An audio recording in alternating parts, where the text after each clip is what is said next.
नमस्कार दोस्तों। तो आप सबने दिवाली कैसी बनाई? उम्मीद रखता हूँ अच्छी दिवाली बनाई होगी आपने। अभी त्योहारों का सीजन चल रहा है। अभी धनतेरस गई है और अभी छठ है, तो अपने त्योहारों को धूमधाम से बनाइए। तो अब शुरुआत करते हैं आज के टॉपिक की। आज का टॉपिक है लोन। लोन हमें कब लेना चाहिए और कब लोन से बचना चाहिए। लोन के अंदर काफी बंदों को द्वंद्व रहता है कि अभी हमें लोन लें या फिर नहीं लें। इमरजेंसी है तो लोन लेना चाहिए, नो डाउट। गवर्नमेंट ने, बैंकों ने, कंपनियों ने सुविधा दे रखी है तो उसका लाभ उठाइए। बट बिना वजह या किसी लालच में आके, किसी चिटफंड के चक्कर में आके बाहर से लोन या बैंकों से लोन से बचिए। अब कुछ प्रॉपर्टी, जैसे जो प्रॉपर्टी हमें परचेज करनी है, अगर हमें प्रॉपर्टी पे लोन लेना है, जो प्रॉपर्टी हम परचेज कर रहे हैं अपने कंज्यूम के लिए, अपने रहने के लिए, तो उसके अंदर आप लोन का सहारा ले सकते हो। बट आपके पास मिनिमम 50% या उससे ज्यादा डाउन पेमेंट होनी चाहिए। ये हमारा एक्सपीरियंस बोलता है, तो आप उस चीज को करने में दिक्कत नहीं आएगी। हाँ, अब ये है कि आपके पास 20% कैश है और बाकी 80% लोन ले रहे हो आप, और तो फिर वो थोड़ा सा ठीक नहीं लगता।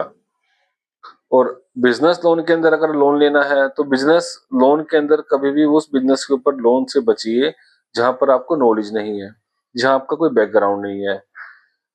अब हमने लोन ले लिया और हमें उसकी नॉलेज नहीं है, हमें किसी ने नॉलेज दे दिया, बता दिया कि इसमें इतना हो जाएगा, उसमें उतना हो जाएगा, तो वो सब चीजें से आप ना उसकी R&D वगैरह पूरी कर लीजिए।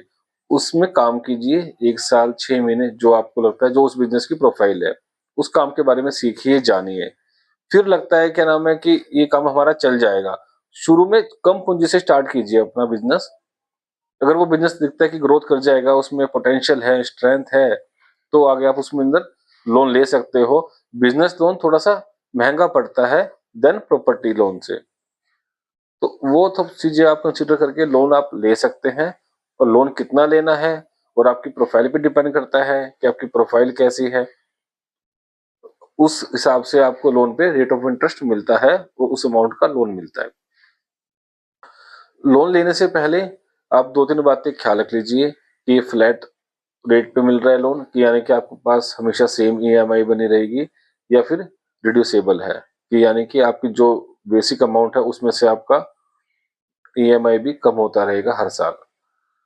तो वो सब चीजें का आप ध्यान रख के, और रेट ऑफ इंटरेस्ट कितना मिल रहा है आप 3-4 बैंकों से कंपेयर कर सकते हो। ठीक है, उसमें अपना आपका लोन के लिए क्राइटेरिया होता है कि आपकी जॉब प्रोफाइल है, बिजनेस प्रोफाइल है, या रिस्क कवर कितना है, वो सब कंसीडर करके आप सब चीजों को ध्यान में रख के आप 3-4 जगह से चेकआउट करके आप लोन लें। और बाकी थोड़ा सा इन्वेस्टमेंट को जरूर ध्यान रखिए कि अगर हम लोन भी ले रहे हैं तो इन्वेस्टमेंट जो आपकी कहीं पर चल रही है उसको मत रोकिएगा, वो जरूरी है, क्योंकि ग्रोथ आपकी अल्टीमेट वहीं से आएगी। तो कुछ और क्वेश्चन है लोन के बारे में या इन्वेस्टमेंट के बारे में तो आप कमेंट बॉक्स में बोल सकते हैं। Thank you. नमस्कार जी।